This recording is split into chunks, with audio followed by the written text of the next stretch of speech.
Walk through Bedminster today, and the red brick facades still stand. But behind them, concierge desks and quartz worktops where 13,000 workers once made the world's best-selling cigarette. At its peak, the company W.D. and H.O. Wills built was the second largest industrial corporation on Earth. Its factories paid 40% of South Bristol's wages. Woodbines sat in the pockets of soldiers and shopkeepers alike, and Embassy coupons bought toasters, kettles and Christmas presents for millions of British families. Then a hostile takeover arrived dressed as efficiency. The accountants sold everything but the tobacco. A factory built to last 800 years was silent after 16. The Wills name was stripped from its own packets, and the machines were shipped to Poland. This is the story of a clockmaker's son from Salisbury who arrived in Bristol with nothing and built an empire that gave the city its university, its museum, and 13,000 jobs. And how the company he founded was dismantled by people who had never smelled the tobacco or walked through the gates. Not through catastrophe, through a long series of reasonable savings, each one counted in pennies and paid for in livelihoods. Chapter 1. The Clockmaker's Son. The story begins where so many British industrial stories begin, with someone modest arriving somewhere larger than themselves. In 1786, a 25-year-old named Henry Overton Wills stepped off a coach from Salisbury and walked into Bristol with the particular confidence of a man who didn't yet know what couldn't be done. His father was a clockmaker. His people were Congregationalists, chapel-going nonconformists from Wiltshire, the kind of English tradesmen who believed that hard work was both an economic strategy and a spiritual obligation. Henry had been baptised at the East Street Independent Church in Andover. This wasn't aristocracy. This wasn't inherited wealth. This was a young man from the provinces with a decent education, a dissenter's stubbornness, and a city that was about to give him his chance. Bristol in 1786 was a tobacco city, and had been for 2 centuries. By 1670, half of all shipping tonnage entering the port was tobacco traffic. Virginia leaf, grown on slave plantations, shipped across the Atlantic to the docks, and processed in workshops and mills scattered across the city. London handled more volume, but Bristol was the beating heart of England's tobacco trade outside the capital, and the connection between leaf and labour ran deep into the city's economy. Henry entered partnership with an existing Bristol tobacconist named Samuel Watkins, forming Wills, Watkins and Company at 72 to 73 Castle Street. A single shop, snuff and pipe tobacco. Nothing that would have made anyone in that street look twice. When Watkins retired 3 years later, it became H.O. Wills and Company. In 1791, Henry merged with Peter Lilly, who had a snuff-grinding mill, and moved operations to Redcliffe Street. The following year he leased a snuff mill at Stapleton from the Bristol Corporation, purchasing it outright in 1805 for £850. Each step was small. Each step was forward. On 24th June 1790, Henry married Anne Day, eldest daughter of William Day, a Bristol linen draper. Their first son was christened William Day Wills, after his maternal grandfather.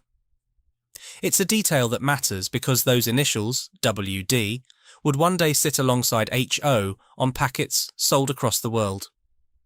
The company that would become the largest in Britain was named in part after a linen draper's daughter.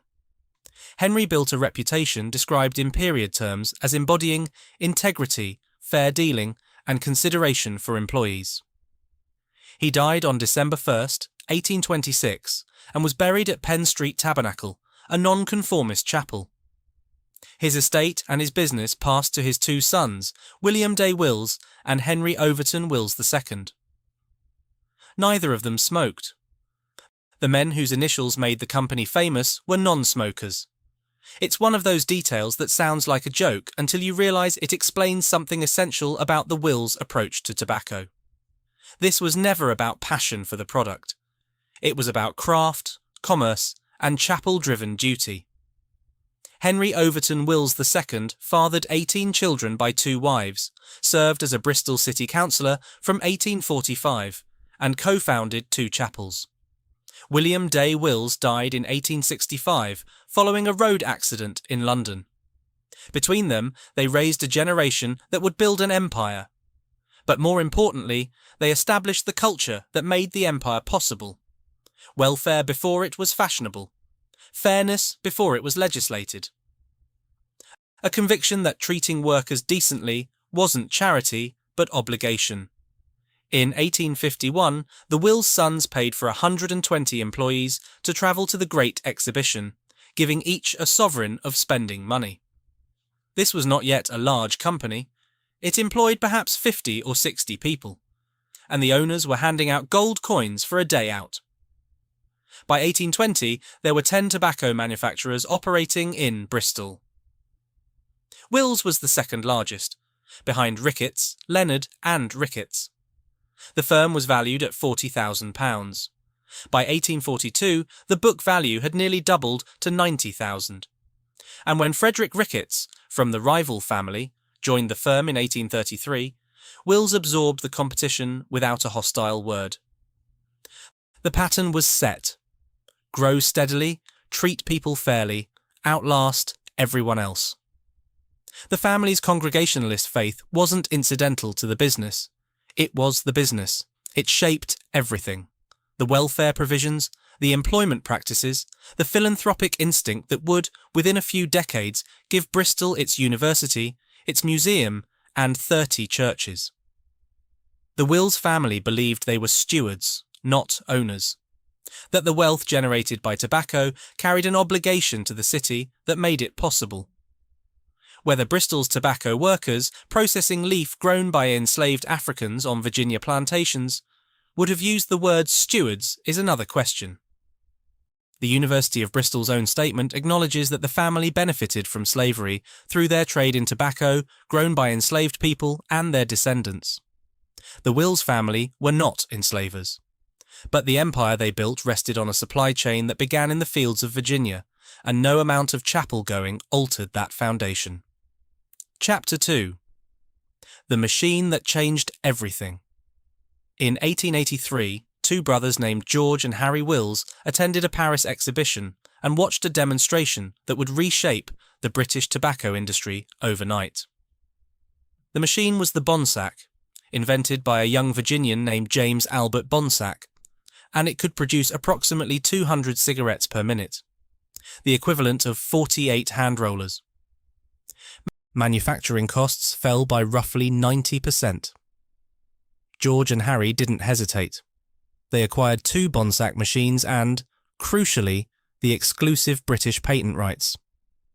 This was the decisive move, not just buying the technology, but locking every competitor out of it. Carreras, one of Imperial's later rivals, complained bitterly that they needed a high-speed machine like the Bonsack, on which Wills held a monopoly. By the time their complaint reached anyone who cared, Wills was already uncatchable. Cigarette output surged from 6.5 million in 1884 to nearly 14 million in 1886. By 1888, Wills had 11 Bonsack machines running in Bristol. The acceleration was relentless. Later generations of machinery, Mollins. Mark VI in 1935, Mark VIII in 1958, pushed production to 2,000 cigarettes per minute, and eventually to 14,000 per minute after the restructuring of the late 1980s. But the principle was established in 1883. Mechanise first. Lock out the competition, scale before anyone else can react. And in 1888, Wills launched the brand that would define them. Wild Woodbine, named after the honeysuckle flower, came in a distinctive arts and crafts packet of pale green, russet, navy blue, gold and orange. 5 cigarettes for 1 penny. The penny packet. It was priced for the working man, designed for the pocket of a jacket that had seen a full day's labour, and it became the world's best-selling cigarette. Other brands followed in quick succession. Gold Flake in 1878, positioned for the middle-class market, still sold in India today. Capstan in 1894, notoriously potent, the strongest cigarette in Britain by the 1970s, with a nicotine content of 3.39 milligrams. 3 Castles, Cinderella, Passing Clouds. a premium Turkish blend. Each brand occupied its own territory in the market, from the factory floor to the gentleman's club, and every one of them was made in Bristol. The factory that made them was a statement of intent. Factory number 1 on East Street, Bedminster, opened on March 27, 1886, designed by Sir Frank Wills, who'd trained as an architect rather than entering the tobacco business. Built in red Cattybrook brick, fully electric lit throughout with 700 swan lamps and no gas except for heating, it was described at its opening as the finest and most complete tobacco factory in the United Kingdom. The opening featured a high tea for all 900 employees in the cigar room. It was expected to meet the company's needs for the rest of the century. It doubled in size within a decade. Frank Wills was a fascinating figure in his own right, the family member who chose buildings over tobacco, but ended up shaping both. He later served as Lord Mayor of Bristol, designed the Bristol City Museum and Art Gallery, and left his mark on the physical fabric of the city in ways that outlasted the factories themselves. But his factory number. 1 was his first statement, that a tobacco factory could be an architectural landmark, not just a shed with machines in it. Chapter 3. The Empire Against the Duke. In late summer 1901, a man called James Buchanan. Duke arrived in Britain with the confidence of someone who'd already conquered a continent. Buck Duke had built the American Tobacco Company into a monopoly controlling approximately 90% of the US cigarette market. He purchased Ogden's of Liverpool and launched an aggressive price war, offering British retailers the entire net profits on his cigarettes, plus an additional £200,000 annually. He reportedly burst upon the Player brothers with the words, "Hello boys, I'm Duke from New York, come to take over your business." He had miscalculated. Specifically, he had miscalculated George Alfred Wills. George Alfred was the 4th-generation strategic genius of the Wills family, the man who saw that no single British company could resist Duke alone, but that 13 of them together could stop him in his tracks. On December 10th, 1901, 13 British tobacco companies registered as the Imperial Tobacco Company of Great Britain and Ireland Limited. It was the largest British company of its day. The founding 13 included W.D. and H.O. Wills, John Player and Sons, Lambert and Butler, Stephen Mitchell and Son, and 9 others. But Wills was overwhelmingly the senior partner. Its purchase price was just over £6.9 million of Imperial's total issued capital of £14.5 million, 48% of the equity. 7 of Imperial's directors were Wills family members. Baron Winterstoke, the first chairman, was a Wills. The settlement with Duke, reached on September 27, 1902, was a masterclass in corporate diplomacy. Duke sold Ogden's back to Imperial. Both parties agreed not to trade in each other's domestic territory, and a joint venture, British-American Tobacco, was formed to divide world markets between them. Duke had come to conquer Britain. He left having helped create one of the largest tobacco companies on earth, with Bristol's Wills family sitting at its centre. The scale of what followed defied belief. By 1913, Imperial held 87.5% of the British tobacco market. By 1926, it was the largest British public company. By 1937, Imperial Tobacco was the second largest industrial corporation on earth, outranked only by General Motors. 30 family members across 5 generations held 4 baronetcies. The Wills name wasn't just on the packets. It was woven into the civic, political and cultural fabric of Bristol in ways that no other industrial family in any other British city could match. The philanthropy was staggering. Between 1909 and 1957, the Wills family gave gifts of land and property worth £1.37 million to the University of Bristol, accounting for 63% of the university's identified gifts through 1960. Henry Overton Wills, the third's £100,000 donation, had made the university possible in the first place. He became its first chancellor.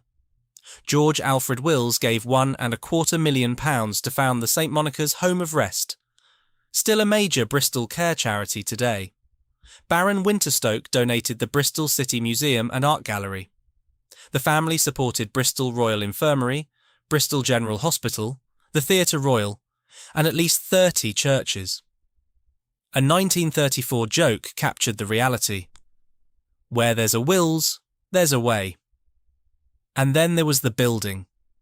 The Wills Memorial Building, commissioned in 1912 by George and Henry Wills in memory of their father, designed by Sir George Oatley in Perpendicular Gothic style, was opened on June 9, 1925, by King George V and Queen Mary. 215 feet tall, housing Great George, a 9.5-ton bell, England's 6th largest. Pevsner called it up to the boldest Gothic displays of Yale. A century later, it remains the dominant landmark of central Bristol. Grade 2, star listed. The Great Hall was damaged during the Bristol Blitz in 1940 and restored in the 1960s. A tobacco family's memorial tower standing over the city they built. Chapter 4. Green overalls and the smell of leaf.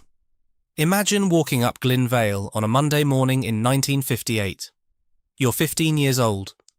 You've left school on Friday.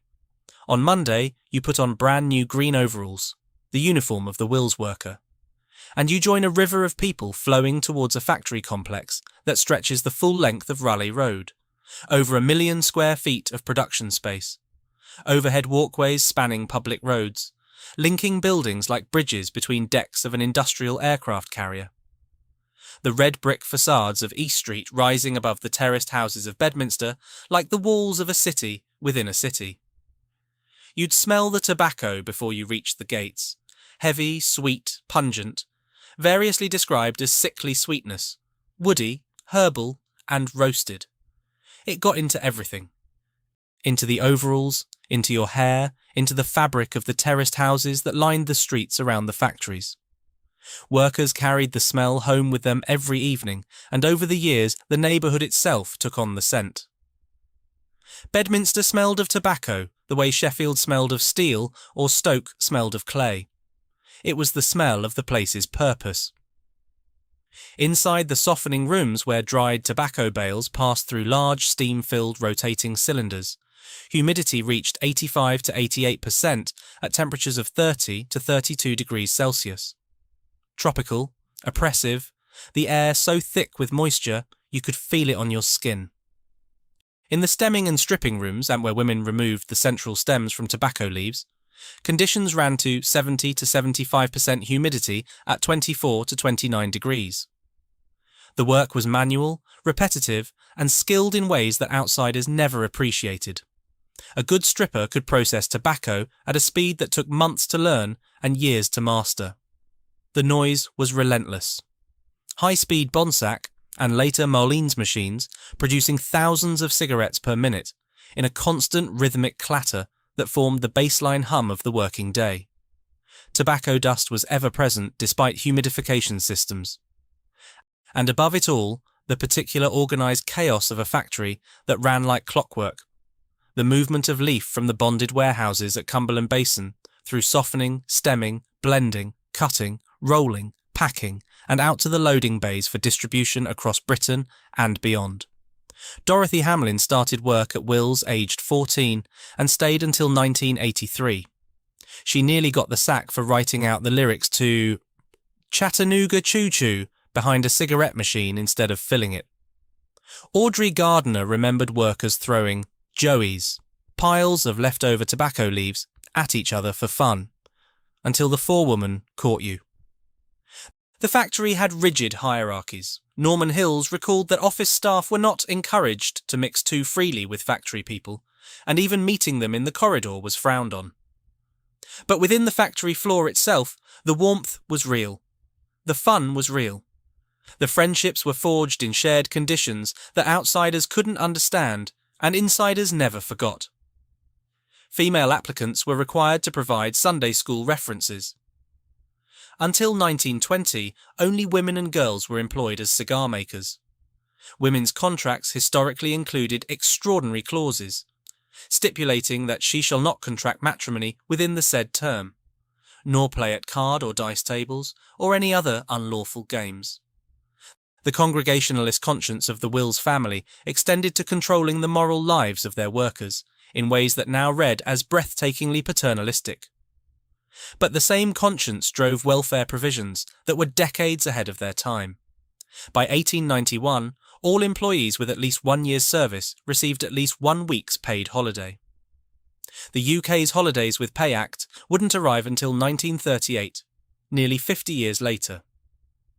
By 1895, the company provided a staff canteen, a convalescent home, a sanatorium, a resident nurse and doctor, a sickness benefit scheme, and what period sources describe as very generous pensions. There was an association football team from 1893, cricket at Ashton Court, departmental skittles competitions, singing classes for younger workers and women, annual summer outings, a savings bank, a library, and a theatre. The cricket was taken seriously.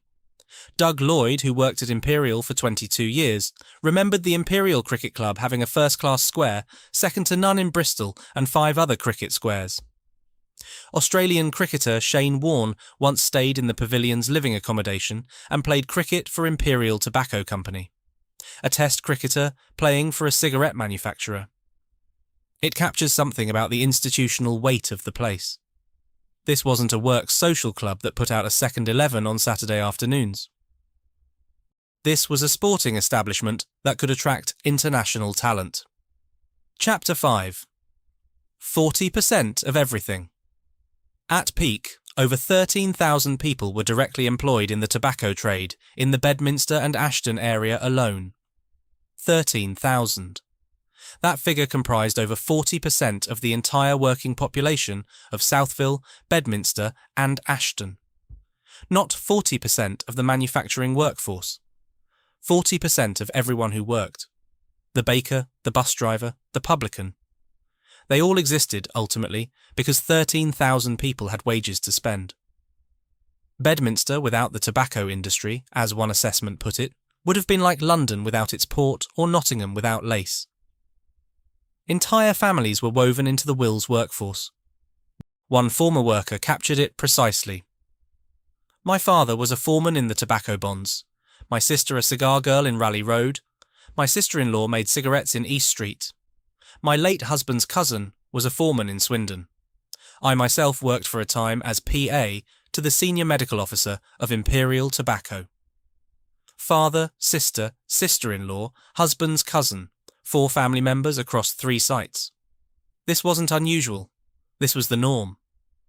The Wills Works magazine, launched in May 1922, recorded 49 weddings in a single issue. Marriages between workers from different departments, celebrated in the magazine's pages as evidence that we are all members of a great and happy family. Wages for thousands of workers were wheeled from the bank across the road every Friday, which is the reason the Bedminster branch was unusually large for what outsiders might have dismissed as a mere suburb. It wasn't a suburb, it was a company town, and the company was Wills. 3 vast bonded warehouses at Cumberland Basin, built between 1905 and 1908, stored tobacco until duty was paid. Wills built Bedminster's library. Wills funded its fire brigade. The factory had its own private fire brigade with accommodation for the firefighters. The red brick architectural style of the factory buildings influenced the surrounding residential streets. The physical fabric of an entire district was shaped by a single employer, and the social fabric was indistinguishable from it. By 1909, Imperial Tobacco employed over 10,000 people nationally, of whom 3/4 were female. By 1933, the company had 40,000 employees across 27 factories. Production at the Bedminster complex was immense, and it was about to get even larger. In 1962, Wills relaunched a brand that had first appeared in 1914. It was given the internal codename Ugly Duckling. Its name was Embassy. The relaunch came with a mechanism that would embed the brand into the daily life of millions of British households, a coupon scheme. Each packet contained coupons. Smokers collected them, saved them in bags and books, and redeemed them via the Embassy gift catalogue for household goods. Toasters, kettles, Whitefriars glass, tools, car blankets, camping equipment, and eventually automatic washing machines, though the latter required 49,000 coupons, prompting one commentator to note it was hardly worth smoking yourself to death for. The cultural memories are extraordinarily vivid. Children scoured streets for discarded coupons. As kids, we wandered the streets looking for embassy coupons. Bus stops, litter bins. The train station were good places to find them. Families pooled coupons from friends and relatives. One person described the Christmas ritual: parents counting coupons the night before, visiting the catalogue centre for presents, being told they were 100 points short because they had an old catalogue, resulting in a week of furious smoking to make up the difference, with Christmas dinner consumed in a haze of smoke and stench. Embassy became Britain's top-selling cigarette from 1964 to 1970, hitting 24% of the entire UK market in 1968. 1 in 4 cigarettes sold in Britain was an Embassy. The brand became nationally visible through sports sponsorship. The Embassy World Snooker Championship at the Crucible Theatre in Sheffield, broadcast on BBC television for 30 consecutive years from 1976 to 2005. The 1985 final, Dennis Taylor defeating Steve Davis on the final Black Pass Midnight, watched by 18.5 million viewers, took place under Embassy branding. Tobacco revenue reportedly accounted for up to 70% of snooker's overall sponsorship income. Embassy wasn't just a cigarette, it was the wallpaper of British sporting life. And then there was the other brand, the one that meant something deeper than market share. Woodbine had become more than a cigarette long before Embassy existed. Reverend Geoffrey Studdert Kennedy MC, an army chaplain on the Western Front, earned the nickname Woodbine Willie for distributing cigarettes alongside spiritual comfort to soldiers under fire. Recent research estimates he gave away 865,000 Woodbines at his own expense, virtually his entire salary, between December 1915 and September 1918. He ran through murderous machine gun fire at Messines Ridge to deliver morphine. When he died in 1929, over 1,700 people filed past his coffin in Liverpool, and former servicemen sent a wreath with a packet of Woodbines at its heart. Van Morrison sang about buying 5 Woodbines at the shop on the corner.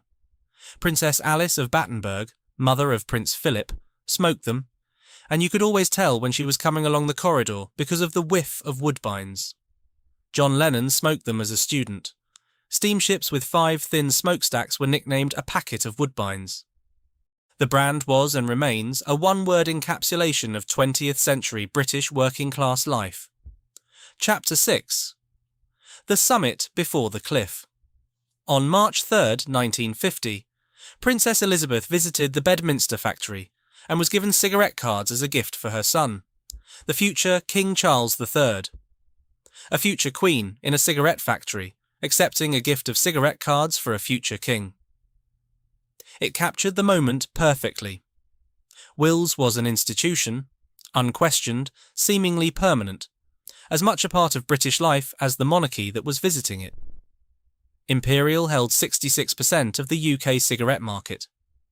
Embassy was the nation's #1 brand.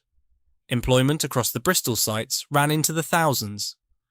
And in 1967, the company commissioned what was intended to be the crowning achievement of British tobacco manufacturing, a new mega factory at Hartcliffe, on the southern edge of Bristol. Construction began in 1970. The architects were Skidmore, Owings and Merrill of Chicago, the firm that would design the Sears Tower, working with British practice York, Rosenberg and Mardall. Built on 45 acres at a cost of £15 million, clad in Corten weathering steel with what was described as an 800-year design life.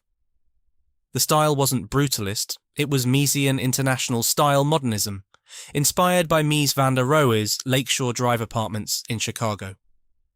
The later name, Lakeshore, came from this connection. It was the largest cigarette factory in Europe.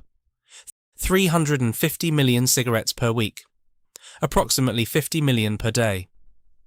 The HQ building contained restaurants, a bank, a supermarket, a post office, and a film theatre. Commissioned art included large banners by 6 artists: Valerio Adami, Richard Smith, Joe Tilson, Robin Denny, Jack Youngerman, Harold Birchman. It employed 4,500 people. The BBC used it for location filming in Doctor Who. It was a monument to confidence, a company so certain of its future that it built a factory designed to last 8 centuries. In 1974, the Hartcliffe factory produced its first cigarettes. The same year, UK adult smoking rates stood at 46% and falling.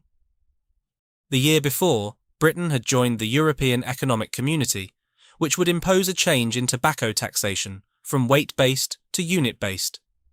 A structural catastrophe for Imperial, whose dominance was built on standard-sized cigarettes. By 1984, almost 8 in 10 cigarettes sold in Britain would be king-size, a market led by competitors Gallagher and Philip Morris. Imperial's massive investment in the Hartcliffe factory, at the very moment the market was turning against them, would prove to be the most poignant misjudgment of all. But standing on that factory floor in 1974, with the machines running and the orders flowing and 4,500 workers clocking on in a building designed by the architects of the tallest building in the world, nobody could see the cliff they were about to walk off. The last Wills family member in the company was Christopher Wills, great-great-grandson of the founder. He'd retired as sales research manager in 1969. 5 years before Hartcliffe opened. The family that had built it all were already gone. The name remained on the packets. The conscience that came with it did not. Chapter 7. The evidence arrives. The first warning came on a Monday morning in September 1950, in a medical journal that most of the 13,000 workers in Bedminster would never have read. Richard Dole and Austin Bradford Hill published Smoking and Carcinoma of the Lung in the British Medical Journal. Their study of 709 lung cancer patients found that heavy smokers had approximately 24 times the risk of non-smokers. At the time, 80% of middle-aged British men smoked, and only half of 1% said they had never touched a cigarette. The study was largely ignored by the public. Smoking was as normal as breathing. More normal, perhaps. You chose to smoke. Breathing just happened. 4 years later, on February 12, 1954, Health Minister Ian MacLeod held a press conference accepting the link between smoking and lung cancer. He chain-smoked throughout it. Imperial's chairman was reportedly astonished by the findings. Astonished. As if the product they'd been manufacturing for 168 years had suddenly revealed an entirely unexpected property. The astonishment was genuine, or performed so well it made no difference. Either way, nothing changed. The machines kept running, the green overalls kept arriving at the gates, the cigarettes kept rolling off the Molan machines at 2,000 a minute. The blow that actually landed came on March 7, 1962, when the Royal College of Physicians published Smoking and Health. The first print run of 10,000 copies sold out in 2 days. Over 50,000 were sold in the United States. For the first time in a decade, cigarette sales fell. Something had shifted. The report didn't just present data. It presented a narrative that the public could follow, and that narrative said, in language that couldn't be misunderstood, that smoking killed. The consequences rippled outward in ways that would take decades to fully arrive. Research showed that the gap in smoking rates between more and less educated groups widened by nearly 3 percentage points after publication. The professionals began quitting. The manual workers, the people who made the cigarettes, the people who lived in the terraced streets around the factories, the people whose wages came from the very product that was killing them, did not. Smoking was becoming class stratified, and the communities most dependent on tobacco employment were the communities least likely to stop consuming it. On August 1, 1965, all television advertising of cigarettes was banned. In 1971, the first health warnings appeared on packets. Voluntary, and reading with the particular understatement of a government that didn't want to upset a major industry. Warning by HM Government. Smoking can damage your health. Can damage. Not will. Not does. Can. The Second Royal College of Physicians report that same year, Smoking and Health Now caused a permanent 5% drop in UK cigarette consumption and documented a clear socio-economic divide in who was quitting and who wasn't. It led to the founding of Action on Smoking and Health, ASH, which would become the tobacco industry's most persistent antagonist. Imperial's response was not the outright denial that characterized the American tobacco industry. The British approach was subtler, quieter, more establishment, conducted through what one account described as close and continuing access to government. The strategy was to produce what were marketed as cleaner products, lower tar, filters, the reassuring language of modification rather than the uncomfortable truth of cessation. It bought time. It didn't buy a future. The competition that would truly wound Imperial came not from health campaigners, but from other cigarette manufacturers, and from a change in taxation that no one in Bristol saw coming. When Britain joined the European Economic Community, in 1973, tobacco taxation shifted from weight-based to unit-based. The implications were structural and devastating. Imperial dominated the standard-size cigarette market. But the new tax regime made king-size cigarettes, longer, perceived as better value, economically competitive in ways they hadn't been before. Before 1976, less than 1 in 10 UK cigarettes was king-size. By 1984, almost 8 in 10 were. The king-size market was led by Gallagher, Benson and Hedges, Silk Cut, and by Philip Morris with Marlboro.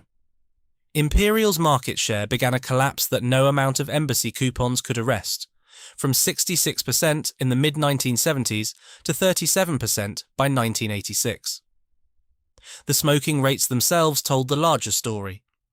65% of British men in the late 1940s, 51% of all adults by 1960, 46% by 1974, 30% by 1990. The trajectory was unmistakable. The product was dying, and it was taking its customers with it, in both senses of the word. Imperial's management understood this earlier than they admitted publicly. In the 1960s, the company began diversifying into food and drink, Golden Wonder Crisps, HP Sauce, Courage Brewery, tacitly acknowledging that tobacco alone was no longer sufficient. But diversification was a hedge, not a strategy. And the core business was bleeding. Henry Herbert Wills, back in the First World War, had reportedly said of the company's wartime profits, "The way the tobacco business is making money now is to me positively frightening." The money had always been extraordinary. By the 1980s, it was the business model itself that was frightening. An industry manufacturing a product that killed its customers in a regulatory environment that was tightening year by year, with a market share that was collapsing under competitive pressure.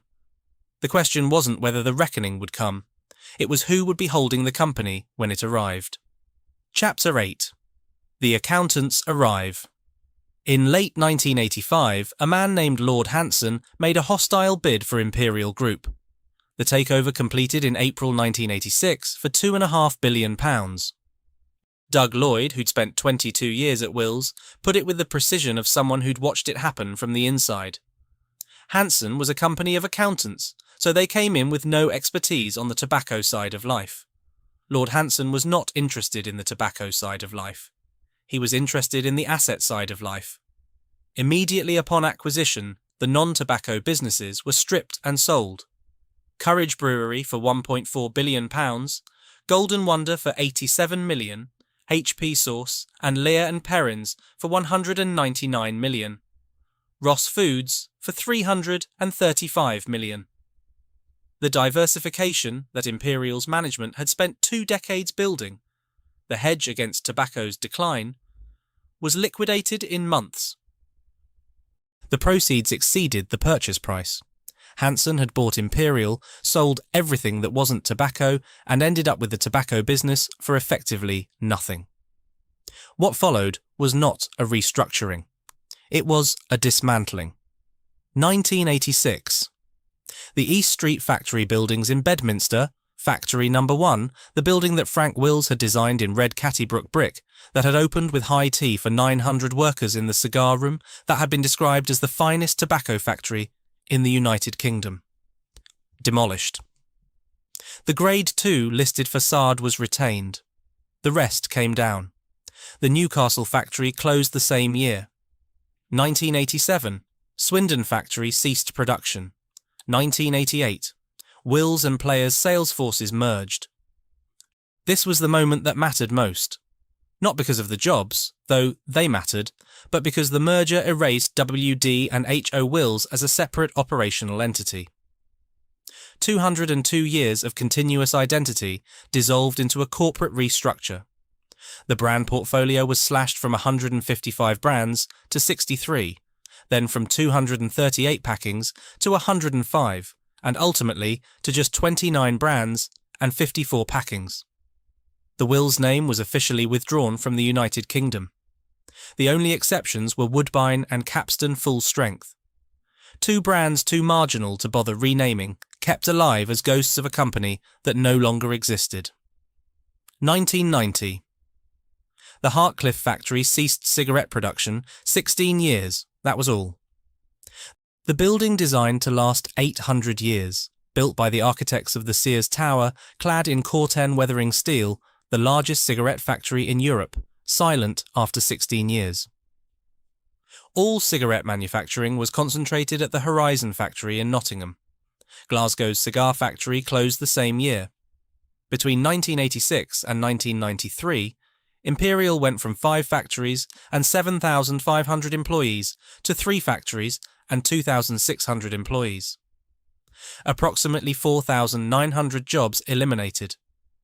The speed was breathtaking, 7 years to undo what 170 years had built.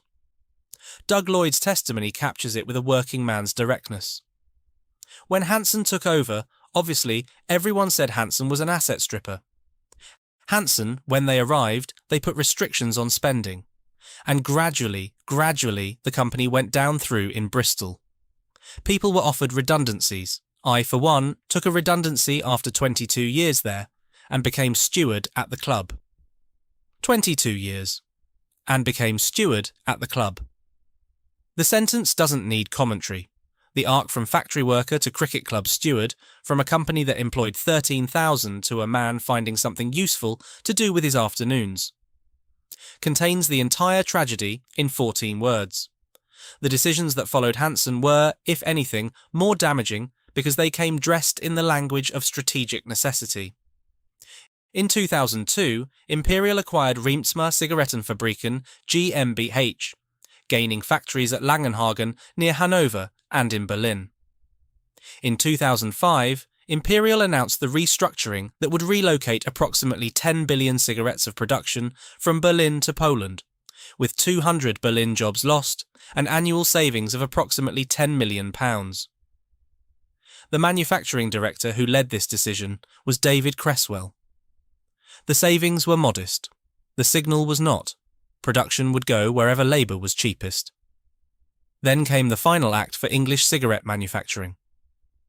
In April 2014, CEO Alison Cooper announced the closure of the Horizon factory in Nottingham, England's last cigarette factory. 540 jobs lost at Nottingham, 320 at Nantes, France. Production moved to Poland, specifically to Tarnowo Podgórne near Poznań, now the largest of Imperial's 20-plus factories worldwide, with investment exceeding 1.5 billion złotys. Cooper stated that these projects were an essential part of securing the sustainable future of the business. An unnamed Unite National officer called it a cynical ploy. The company had callously decided to dump its UK workers, and the only people benefiting would be shareholders and executive directors. The named executives deserve the clarity of identification because anonymous institutional language protects decision-makers from the weight of their choices. Gareth Davis served as CEO from 1996 to 2010. He joined WD and H.O. Wills in 1972 as a graduate trainee, walked through the same gates as the green-overalled workers of Bedminster, and spent 38 years at the company. Under his leadership, the Bristol cigar factory closed, production concentrated at Nottingham, and the acquisitions of Reemtsma and Altadis reshaped the company into a continental European operation with a Bristol postal address. In 2003, giving evidence in the McTeer case, the first British tobacco litigation to reach court. Davis denied the link between smoking and lung cancer. Harvard Business Review named him the 13th best-performing CEO of all time. Alison Cooper succeeded him in May 2010, having joined Imperial in 1999 as Group Finance Manager. Under her watch, the Nottingham factory closed, production moved to Eastern Europe, and the company was renamed Imperial Brands in February 2016, dropping the word tobacco from its name as if dropping an embarrassing relative from the Christmas card list. She stepped down after a profit warning. Chapter 9. The last cigarette made in Bristol. The Bristol cigar factory on Winterstoke Road was the last tobacco manufacturing site in the city. Not the vast Bedminster complex, not the Hartcliffe mega factory, a cigar factory, 75 workers, the final remnant of 224 years of continuous tobacco manufacturing. On June 19, 2008, Imperial announced 2,440 global job cuts. The Bristol cigar factory was to close. An Imperial spokesperson said it was a very regrettable step. Unite Union spokesman Ian McLean responded that there would be absolutely no acceptance of any compulsory redundancies. The factory closed around 2010. Nobody recorded the last cigar rolled. Nobody filmed the last worker leaving. 2 centuries of making, and the ending came without ceremony, a press release, a union statement, a security guard locking the gate. Dawn Primarolo, Labour MP for Bristol South, represented the constituency that contained the Hartcliffe factory site throughout its closure. She later served as Minister of State for Public Health from 2007 to 2009, responsible for tobacco policy. The MP, whose constituents had lost their livelihoods to factory closures, went on to oversee the regulation of the product those factories had made. Her constituency was officially described as economically, educationally, and in health terms, disadvantaged. The factory closures had contributed directly to that description. At Nottingham's Horizon factory in May 2016, ITV News documented the final day. A third-generation worker named Andy stood in a factory that his grandfather and father had worked in before him and said, "It makes me feel very sad. A sort of sick feeling in your stomach that the job, and not just my family, but other generations of Nottinghamshire people and families that have worked there, that's all going to come to an end." He planned to emigrate to Canada. Councillor Nick MacDonald said it was always sad when production finally stops at a firm with strong local roots and which generations of Nottingham families had worked for. The machines stopped.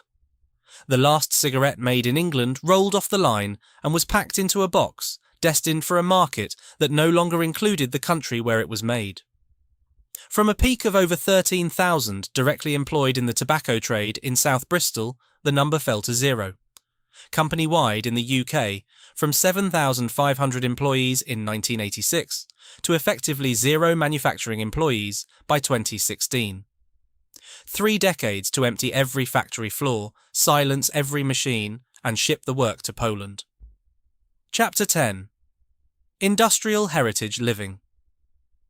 The Hartcliffe factory, that confident Corten steel monument to modernity, the largest cigarette factory in Europe, the building with the 800-year design life, was left to vandals and arsonists after its closure. It was demolished between 1997 and 1999, 25 years old. The site became Imperial Park, a retail park, an Aldi, shops, a fitness centre. Where 350 million cigarettes a week were once produced, you can now buy discounted groceries and take a spin class. The HQ office building was saved. English Heritage listed it Grade 2 in 2000, and developer Urban Splash acquired the site in 2003 for £45 million, with £17.5 million from the Homes and Communities Agency. It became Lakeshore. initially 270 eco-apartments, later expanded to 422 homes with a second copper building phase, completed in 2019. Geothermal energy. Balconies. Landscaped gardens surrounding the original man-made lake. Allotments and a fishing club. 2-bed apartments from £255,000. In Bedminster, the East Street site told a similar story. Part of it became an Asda superstore. More recently, heritage property developer City and Country created Factory No. 1, an award-winning residential development of 284 apartments. The historic building conversions have names that trade on what was lost: Consort House, Regent House, Tobacco Store, Capstan Room, Wills House, Watkins House. Property prices run from $265,000 for a 1-bed to $790,000 for a 3-bed penthouse. SMEG appliances, quartz worktops, gated community with concierge. Over 70% of purchasers are first-time buyers. The marketing suite sits at Imperial Arcade, from cigarettes to city living. That's the tagline. The company's own slogan repurposed as an estate agent's pitch. On Raleigh Road, most of the million-square-foot factory complex was demolished in the mid-1990s. One building survived, the 1912 Franklin Davy and Company building, bought for a modest sum on September 10, 1993, by an architect named George Ferguson. His plans, he later recalled, were greeted with widespread bemusement. He turned it into the Tobacco Factory, now one of Bristol's most important cultural venues, housing a theatre seating 350, one of the UK's few theatres. In the round, a cafe bar, a Sunday market, a performing arts school, and creative offices. Ferguson gifted the theatre a 25-year rent-free lease. The first production, Show of Strengths, A Journey to Bristol, was staged with no available running water, electricity, heating, or seating. Ferguson, who later became Bristol's first elected mayor, described the post-closure reality with clarity. Imperial had relocated, leaving millions of square feet of empty buildings and a deeply depressed community. Unemployment and poverty levels were amongst the highest in the country.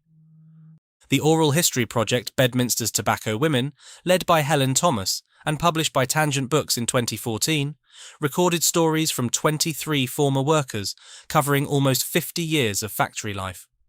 The recordings are held by Bristol Museums.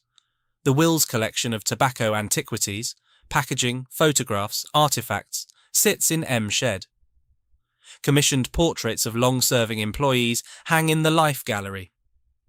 Bristol archives hold approximately 5,000 items under reference 38169. An academic paper presented at the ASA conference, Tobacco Memories in Bristol, noted something that cuts to the heart of it.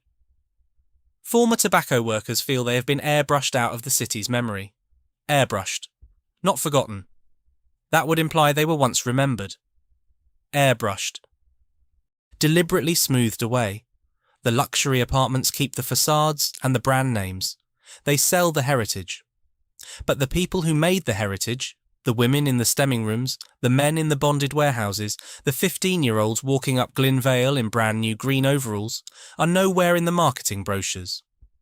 The industrial heritage is for living in. The industrial workers are for forgetting.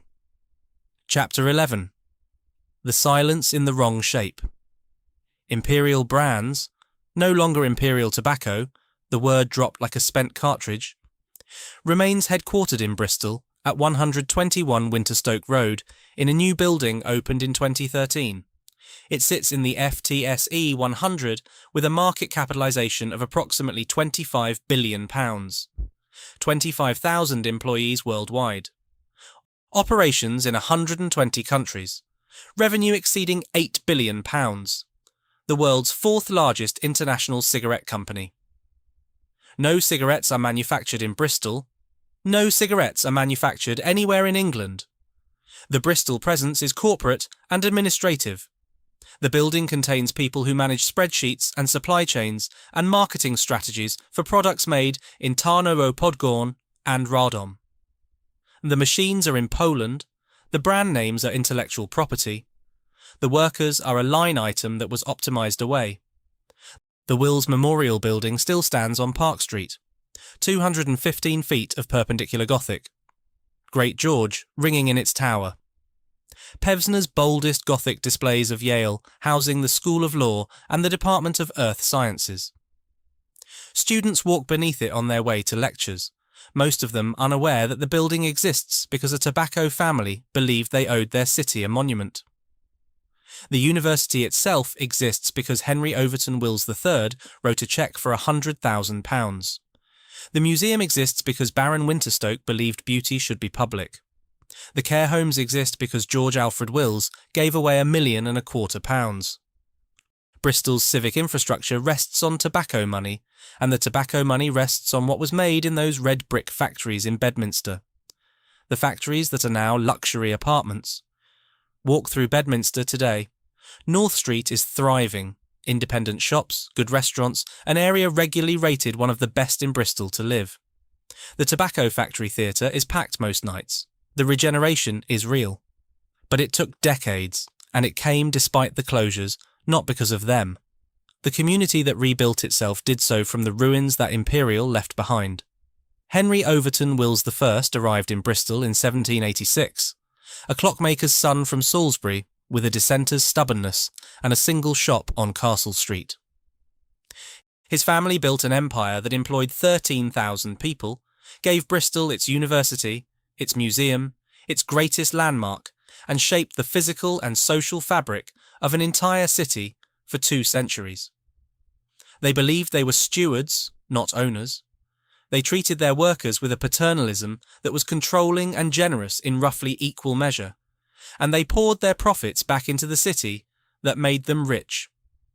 Then the family left, and the company they'd built attracted a predator. And the predator's accountants did what the Wills family's Congregationalist conscience never would have permitted. They counted the humans as costs, stripped the assets, slashed the brands, closed the factories, and shipped the machines to Poland. Not because the product had failed, Imperial Brands still makes billions, but because the people who made it in Bristol cost more than the people who could make it somewhere else. The calculation was simple. The consequences were not. Where 15-year-olds once walked up Glyn Vale in brand new green overalls, singing the latest songs on their way to a first day's work that their fathers and grandfathers had done before them, gated apartment complexes now mark it. Industrial heritage living to young professionals with SMEG appliances and concierge service. The facades remain. The names remain. Wills House, Capstan Room, Tobacco Store. The people who gave those names meaning are gone. A family that gave Bristol everything built a company so successful it attracted a predator. And the predator's accountants, who had never set foot in Bedminster, who had never smelled the tobacco or heard the Moulins machines or walked through the gates in green overalls. They did what accountants do. They found the savings, they made the cuts, and they left the silence behind. It's still there if you know where to listen.